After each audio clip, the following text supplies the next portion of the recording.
Out here in the Wenatchee Valley in Dryden, miles of orchards create a beautiful landscape for us to enjoy. But take a closer look and you'll find something just as beautiful. In the right hands, these pears can be transformed into a delicious adult beverage. Simply said, Perry is to pears as apples are to cider. Micah Roberson is the co-owner of Independent Perry. Here, they take Washington-grown pears and make a drink not too many of us have experienced. We exclusively use pears to make our product, therefore it's Perry. So if it was grapes, it'd be grapey?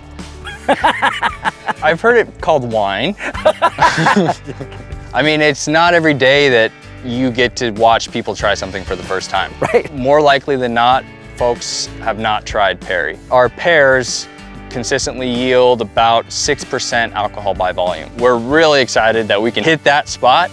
It's just a really comfortable place to be. And it will make you comfortable within a couple glasses. That's good. It can do that. We live in such a rich region for fresh fruit. It's the cool nights during growing season, it's the warm days, it's the abundant sunshine that we get, the water that's available. For us to have control of the orchards, our harvest, all the way through to the bottle, to the can, to the grocery shelf. Not a lot of folks have that opportunity to grow their fruit, process their own fruit, especially pears, and produce it into something so exciting.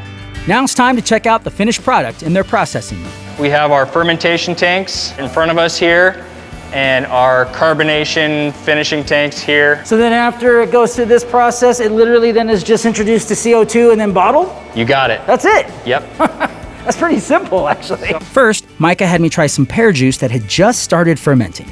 Right out of the tank.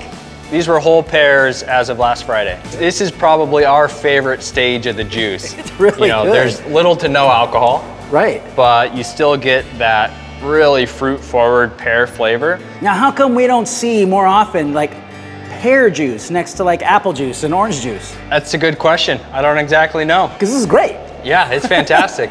After all that, I finally get to try the finished product. That's a little party in a little glass. If I didn't know what this was, if you just said, hey, Tomas, try this, I might have a hard time trying to figure out what it is that I'm drinking. Pears are such a subtle fruit to begin with, but it makes a great canvas for just a really approachable, welcoming drink. It's dry, but yet it has that brightness to it. This feels like the perfect thing to sip out on a summer's day, on the porch. Nice job, man. Cheers.